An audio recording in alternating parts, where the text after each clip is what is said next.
కేసీఆర్ హయాంలో పాలమూరు రంగారెడ్డి ప్రాజెక్టులో భారీ అవినీతి జరిగిందని, కమిషన్ల కోసం పంపులు అలాగే ఈ లిఫ్ట్ కంపెనీలకి భారీగా అవినీతి చేకూర్చి కమిషన్లు పొంది కాసుల వర్షం కురిపించుకోవడానికే జోరాల నుంచి శ్రీశైలానికి మార్చారు. కనీసం క్యాబినెట్లో పెట్టకుండా ఆమోదం లేకుండానే ఈ మార్పులు చేర్పులు జరిగాయని, కేవలం ఇదే అంశంలో కాదు, ఇటు కాళేశ్వరం వ్యవహారంలో కూడా కేసీఆర్ అదే రకమైన తరహాలో వ్యవహరించారు. ఆంధ్రప్రదేశ్కు అనుకూలంగా తెలంగాణకు అన్యాయం జరిగేలా, శాశ్వతంగా తెలంగాణకు అన్యాయం జరిగేలాగా 2020లో సంతకాలు పెట్టి వచ్చారని ముఖ్యమంత్రి రేవంత్ రెడ్డి ఆరోపించారు. తెలంగాణకు కేసీఆర్ చేసిన అన్యాయానికి, హరీష్ రావు చేసిన అన్యాయానికి ఉరి తీసినా తప్పులేదు, అథారిటీతో చెప్తున్నానని చెప్పి ముఖ్యమంత్రి తీవ్ర వ్యాఖ్యలు చేశారు. ఈ వ్యాఖ్యలు సంచలనంగా మారాయి. అంటే ఒకవైపు విచారణకు ఆదేశిస్తామని తెలియగానే కృష్ణా జలాలను వదిలిపెట్టేసి గోదావరి జలాల వైపు మాట్లాడుతున్నారు, ఆ ప్రాజెక్టుల గురించి మాట్లాడుతున్నారు. హరీష్కి ఉప్పొందింది కాబట్టే కృష్ణా జలాల్లో వాళ్ళు చేసిన అన్యాయం బయటపడుతుంది, అవినీతి బయటపడుతుందని కాబట్టే వదిలిపెట్టేశారని. అంటే ఇప్పుడు రాజకీయ మనుగడ కోసం వరుసగా ఎన్నికల్లో ఓడిపోవడం, ఇక పార్టీని ఏదో రకంగా బతికించుకోవాలి, లేకపోతే రాజకీయ మనుగడ కష్టమని భావించిన కేసీఆర్ మళ్ళీ నీళ్ల సెంటిమెంట్ను రేకెత్తిస్తున్నారని సీఎం రేవంత్ రెడ్డి ఆరోపించారు. ప్రజాభవన్లో నిన్న పార్టీ కార్యకర్తలు, నాయకులు, ముఖ్యంగా ఎమ్మెల్యేలు, ఎంపీలు, ఇతర పార్టీ అధికార ప్రతినిధులకి ఈ కృష్ణా జలాలకు సంబంధించి, కృష్ణా పరివాహక ప్రాంతంలో ప్రాజెక్టులకు సంబంధించి పూర్తి అవగాహన, వాటాలు, దీనికి సంబంధించి అవగాహన కల్పించడం కోసం మంత్రి Uttam Kumar Reddy power point presentation ఇచ్చారు. తర్వాత సీఎం రేవంత్ రెడ్డి మాట్లాడుతూ దీని మీద ఓవరాల్గా అసలు ఈ ప్రాజెక్టులు ఏంటి, సమగ్ర రూపకల్పన ఏంటి, దాన్ని ఎలా డైవర్ట్ చేశారు, నిధుల కోసం ఎలా మళ్లింపు జరిగింది, కేసీఆర్ చేసిన కార్యాచరణ వల్ల తెలంగాణ నీటి పరంగా ఎలా నష్టపోతోంది, ఇవన్నీ మాట్లాడారు. తర్వాత హరీష్ రావు కూడా ఆంధ్రజ్యోతితో ప్రత్యేకంగా మాట్లాడిన సందర్భంలో అబద్ధాలకు ఆస్కారిస్తే అది రేవంత్కే వస్తుందని, ఆయన టీఎంసీ లెక్కల్లో అబద్ధాలు, క్యూసెక్కులకు కొద్ది అజ్ఞానంతో మాట్లాడుతున్నారన్నారు. అసలు కృష్ణా జలాల పునఃపంపిణీకి కేంద్రాన్ని ఒప్పించిందే కేసీఆర్ అని, జూరాల సామర్థ్యం 11 టీఎంసీలు, దాని ఆయకట్టు 5.5 లక్షలు, శ్రీశైలం సామర్థ్యం 308 టీఎంసీలు, దాన్ని ఆంధ్రాకు వదిలేద్దామా అని రేవంత్ రెడ్డి చెప్పిన వాటన్నిటికీ కౌంటర్ పాయింట్స్ మాట్లాడారు. ఇవాళ నుంచి తిరిగి ప్రారంభం కానున్న శీతాకాల సమావేశాలు, అసెంబ్లీ సమావేశాలకు కేసీఆర్ వస్తారా?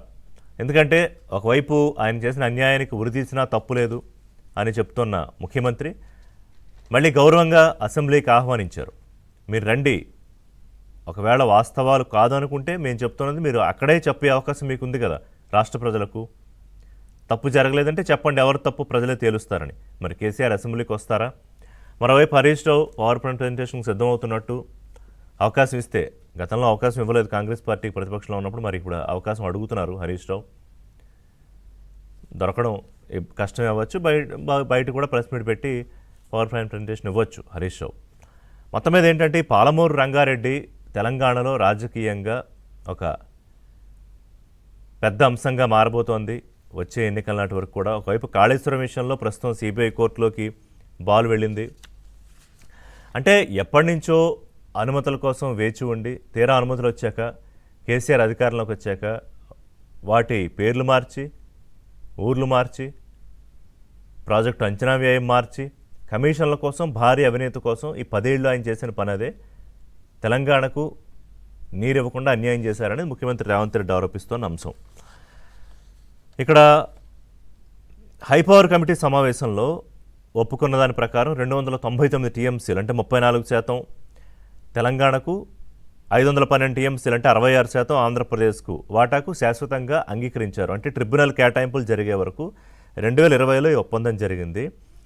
సో అసలు కృష్ణా పరివాహక ప్రాంతంలో భౌగోళికంగా చూసుకుంటే తెలంగాణకు 71%, ఏపీకి 29% కేటాయింపులు జరగాలనేది రేవంత్ రెడ్డి వాదన.